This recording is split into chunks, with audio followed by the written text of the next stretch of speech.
Existe uma discussão sobre a transnacionalidade do Comando Vermelho e do PCC. Só que o pessoal parece que não entende, que são dois tipos de pleito. Um envolve o governo americano, que é uma decisão unilateral deles. Se eles quiserem considerar a atuação do PCC e do Comando Vermelho lá como ato terrorista ou como organizações criminosas transnacionais, é uma decisão deles para os delitos forem cometidos lá e tem uma série de consequências. Outra coisa é transformar essas organizações em organizações terroristas no âmbito nacional. Doutor, como é que está essa discussão? Bom, essa discussão começou em agosto do ano passado, né? Você acompanhou bem isso desde o início, que a gente acaba tendo que usar a nossa Subsecretaria de Inteligência para a gente poder compilar esses dados. Então, o que eu vejo assim, a gente vê um frenesi do governo federal dizendo que não vai declarar PCC ou Comando Vermelho como organização criminosa terrorista. A gente nunca buscou isso. A gente tem a exata ideia de como trata, né, o terror, a lei antiterror, que é de 2016. Sabe que existem as motivações e os objetivos, né, que você consegue conceituar o terrorismo no Brasil. Esse é um ponto.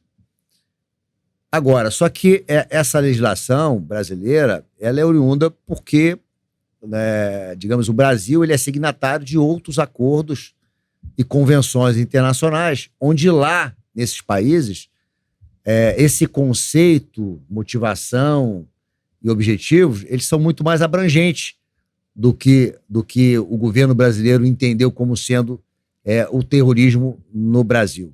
Então, são coisas completamente distintas.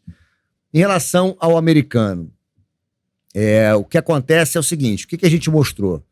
A relação, né, de negócio entre organizações criminosas brasileiras, o PCC e o Comando Vermelho, com organizações criminosas em território americano. Então, isso a gente conseguiu comprovar a transnacionalidade, ou seja, essas organizações criminosas já ultrapassaram as fronteiras do país, estão praticando crimes em território estrangeiro. A gente viu isso nos Estados Unidos e viu isso também na Itália. E aí, obviamente, dentro dessa investigação, a gente conseguiu comprovar a ligação dessas organizações criminosas com organizações terroristas que atuaram em vários outros países. O que a gente mostra para o americano olha, é esse futuro que vocês querem? Essa organização criminosa que a gente já comprovou que está atuando em território americano, esse ato praticado no Brasil, que aqui a gente não considera terrorismo por uma questão de reserva legal, porque a legislação não o considera, esse ato praticado em território americano é terrorismo ou não? O americano, obviamente, entende que sim. Então, essa relação. Eu não estou preocupado que o Brasil vai reconhecer ou não reconhecer essa organização criminosa como terrorista, mas sim o país que ela está praticando o crime. Imaginar que aquelas gangues americanas têm uma cultura, como, por exemplo, do Comando Vermelho, do territorialismo, vai dizer para o americano que aquele território não é dele, sim da facção criminosa? Você consegue imaginar dentro da visão do americano que isso aconteça em território americano? Ele retaliar o Estado, botar fogo nos ônibus. Exatamente. Retaliar, tacando fogo, principalmente meios de transporte, atacar uma unidade policial, dando quase 300 tiros, como foi o caso na 60DP. Você acha que esse ato lá, como retaliação de afronta ao Estado, o americano não entende que isso seja terrorismo? E é esse futuro que o americano olha quando vê a relação das organizações criminosas atuantes no Rio de Janeiro e em São Paulo com braços em território americano. Imaginar que a 'Ndrangheta, que é a mais famosa e mais rica máfia italiana, tem relações com essas organizações criminosas no Brasil? Você acha que a DIA, lá, que é a Diretoria de Investigação Antimáfia, não tem interesse em firmar um acordo de cooperação técnica com o Brasil, com o Estado do Rio de Janeiro, para que a gente consiga ter agilidade nas investigações, evitando que esse mal que hoje assola o Brasil seja exportado para eles. Claro que eles têm essa preocupação.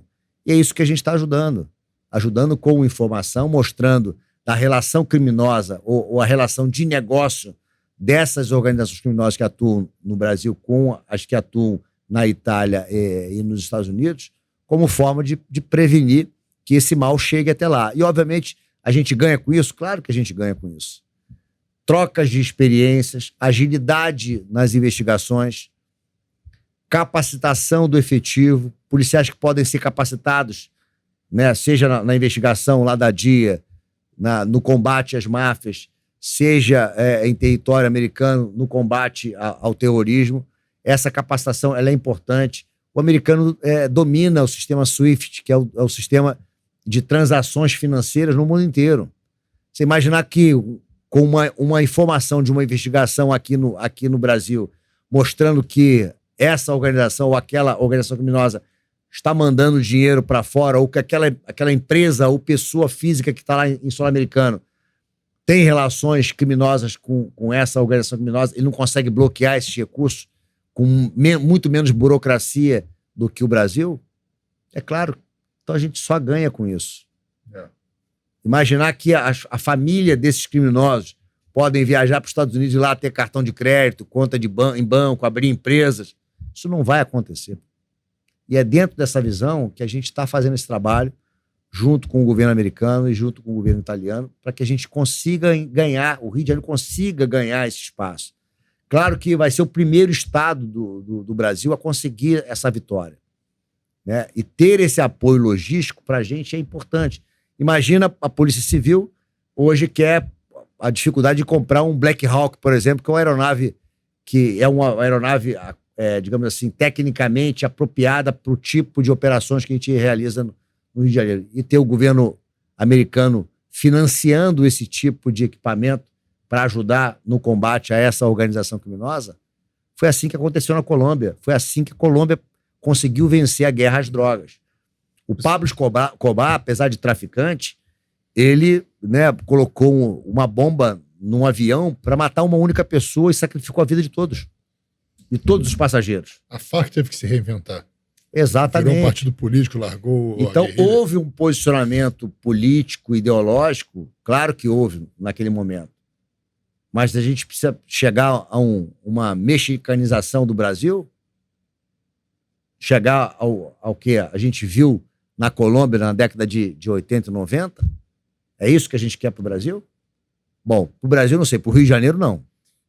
Isso é tão perigoso porque o México hoje, a economia do país criou uma dependência do narcotráfico. E aí você combater o narcotráfico hoje é você mergulhar o país numa crise onde estados inteiros, regiões inteiras... Mas são os negócios, não é nem a droga por si, mas os negócios que movimentam, porque a lavagem do dinheiro, o dinheiro retorna para o México e vem de atividades voltam em atividades econômicas. Obviamente, isso requer uma revisão de toda a estrutura econômica do país. A Colômbia passou pelo mesmo problema, né? Lá era questão dos herbicidas que matavam as plantações de cocaína, de coca.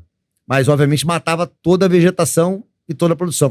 Como fazer com que aquela população consiga plantar outra coisa, né? Ter uma outra atividade que seja rentável. Isso houve um investimento americano e a gente acha que a gente consegue superar e vencer essa guerra dessa maneira. Eu acho que essa cooperação ela é muito importante. Dado importante, quando o Fernandinho Beiramar foi preso lá atrás, vocês devem lembrar, e depois disso ele causou terror no Rio de Janeiro, dando ordens dentro do presídio para queimada de ônibus, que causou um motim de presos, né?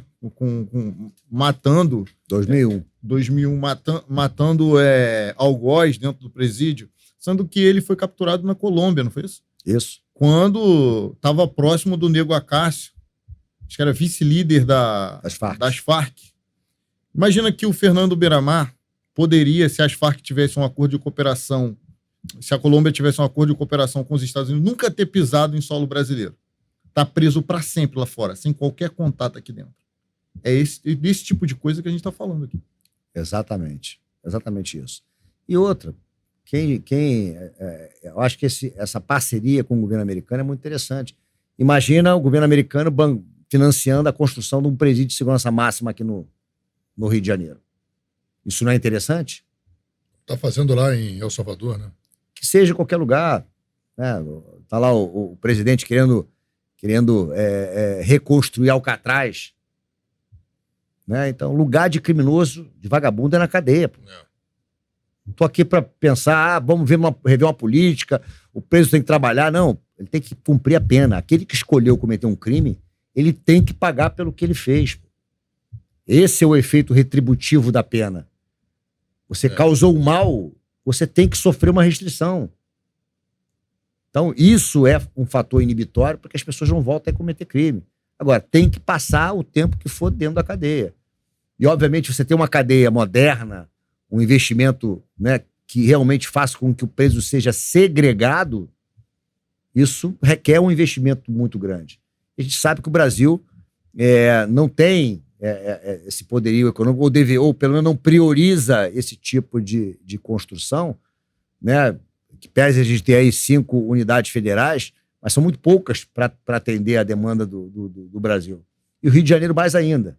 Né? Então, a gente achar que talvez com esse acordo de cooperação técnica com o americano, a gente possa viabilizar, de repente, investimentos nesse sentido. Né? Capacitação, treinamento, apoio logístico e, quem sabe, a construção de um presídio de segurança máxima aqui no Rio de Janeiro para fazer com que esses criminosos, esses líderes dessas organizações criminosas passem efetivamente um bom tempo segregado e afastado da sociedade. Pô, interessante que a diplomacia do Estado do Rio de Janeiro tá indo melhor do que a diplomacia do governo federal com os Estados Unidos. Porque, pelo que eu estou vendo na justiça lá, a coisa está bem truncada ali. As discussões têm sido esse negócio de vai punir, não vai punir. E ver o Rio de Janeiro se antecipando e lutando pelos interesses do Rio de Janeiro. Acho que essa é uma das atividades da Secretaria de Segurança Pública. Claro. É fazer esse tipo de articulação, trazer tecnologia, investimento, principalmente transparência nas políticas públicas de segurança pública, mostrar que aqui existe um trabalho sério, que as polícias trabalham de forma séria. Isso para o americano e para a Itália não é diferente. Tanto que a gente vai assinar um acordo de cooperação técnica, salvo engano, no final de junho, na Itália, exatamente com a DIA, com a Diretoria de Investigação de Máfia, para a gente conseguir trocar essas informações, trocar experiências e ter um trabalho de melhor qualidade aqui. Então, mostrar que o Rio de Janeiro ele está saindo à frente dos outros estados com o objetivo de trazer o que há de melhor no mundo para as forças policiais. Você imaginar que, de repente, ferramentas de monitoramento de movimentação financeira, criptomoedas. Hoje você tem um universo muito grande de ativos financeiros que o americano tenha acesso a ferramentas que seria um custo muito grande para as polícias do Rio de Janeiro, mas a gente acredita que com essa parceria a gente vai conseguir fazer com que esse tipo de ferramenta esteja acessível para as forças policiais do Rio.